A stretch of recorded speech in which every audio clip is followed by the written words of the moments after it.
Bonjour à tous, ici Lisa Dufaux sur les ondes françaises de Radio Taïwan International. C'est l'heure de la revue Asie-Pacifique, une sélection de sujets d'actualité alternée d'émissions thématiques sur l'Asie-Pacifique.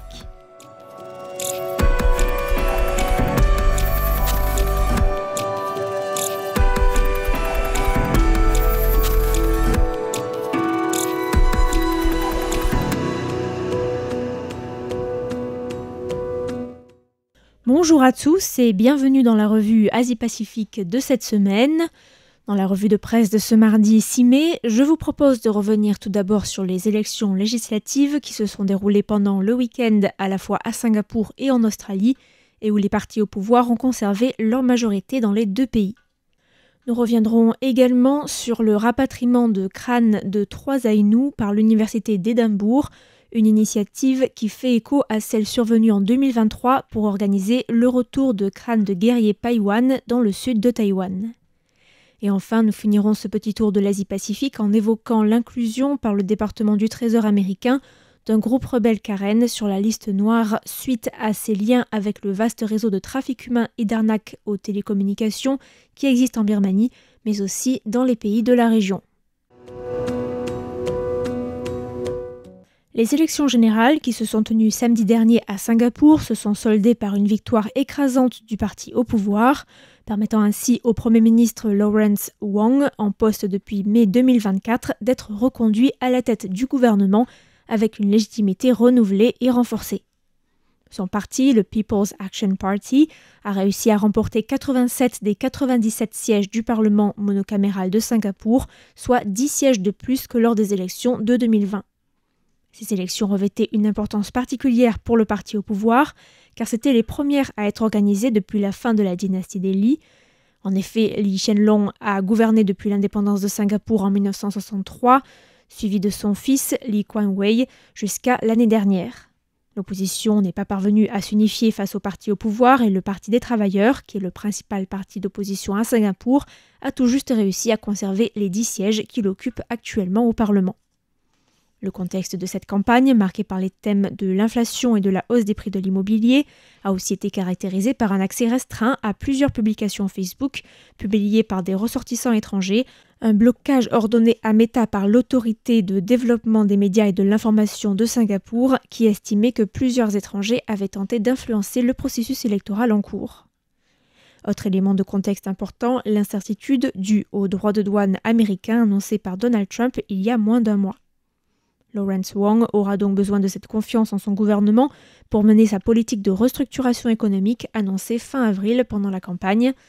Suite au résultat de l'élection, le Premier ministre a déclaré que les Singapouriens avaient donné à son parti, je cite, « un mandat fort pour gouverner » et qu'il s'agissait là d'un signe clair de stabilité et de confiance dans le gouvernement.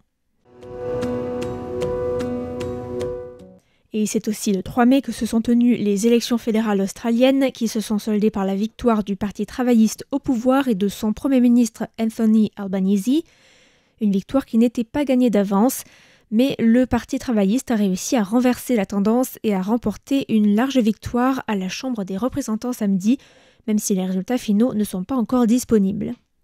Les résultats préliminaires rapportés par le média australien ABC Australia rapporté à 18h50 aujourd'hui que 79,5% des bulletins avaient été déjà dépouillés avec en tête le Parti travailliste qui a fait un meilleur score qu'en 2022 en remportant 87 sièges, soit plus que le seuil des 76 sièges requis pour obtenir la majorité à la Chambre des représentants. Du côté de l'opposition, la coalition libérale nationale dirigée par Peter Dutton a pour l'instant obtenu 40 sièges et perdu plusieurs de ses fiefs électoraux, dont la circonscription de Dickson dans le Queensland, circonscription du chef de la coalition. Le Parti vert n'a pour l'instant obtenu aucun siège et 10 autres sièges ont été remportés par d'autres partis ou par des candidats indépendants.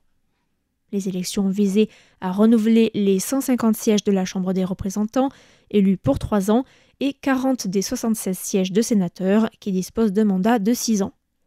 En 2022, les travaillistes avaient obtenu une très courte majorité avec 77 sièges de représentants et 22 sièges au Sénat, échouant à obtenir une majorité à la Chambre haute. La campagne a été marquée par des thèmes comme le coût de la vie, les droits de douane américains, qui selon plusieurs analystes a contribué à la victoire des travaillistes, mais aussi la crise du logement. Autre sujet brûlant, la crise climatique et la question de l'énergie, les travaillistes favorisant le développement des énergies renouvelables, tandis que la coalition d'opposition a milité pour la levée de l'interdiction du nucléaire civil. Notons que le Premier ministre Anthony Albanese a déjà revendiqué la victoire et que le chef de la coalition libérale nationale, Peter Dutton, qui est également le chef du Parti libéral, a de son côté concédé sa défaite. Les crânes de 3 Aïnous, groupe autochtone vivant dans le nord du Japon, ont récemment été rapatriés dans l'île d'Hokkaido après avoir été entreposés pendant plus de 100 ans en Écosse. Les crânes faisaient partie de la collection du musée de l'anatomie à l'université d'Édimbourg, à laquelle ils avaient été donnés en 1913 par Neil Gordon Munro, un docteur, anthropologue et archéologue écossais qui a vécu la plus grande partie de sa vie au sein des communautés Aïnous d'Hokkaido, documentant la vie et la culture de ce groupe autochtone longtemps marginalisé dans la société japonaise et ce jusqu'à aujourd'hui. Neil Gordon Munro est arrivé au Japon en 1893 et y est mort en 1942. Au cours de sa vie, il a collecté plus de 2000 objets, aussi bien des céramiques que des pièces de métal, des instruments de musique ou encore des ossements, qu'il a ensuite envoyés à ce qui est devenu le Musée national d'Écosse à Édimbourg. Une cérémonie de retour a été organisée à Édimbourg le 30 avril en présence du principal de l'université, Peter Mathieson, qui a affirmé que le rapatriement des restes humains constituait une tâche importante de l'établissement afin de réévaluer son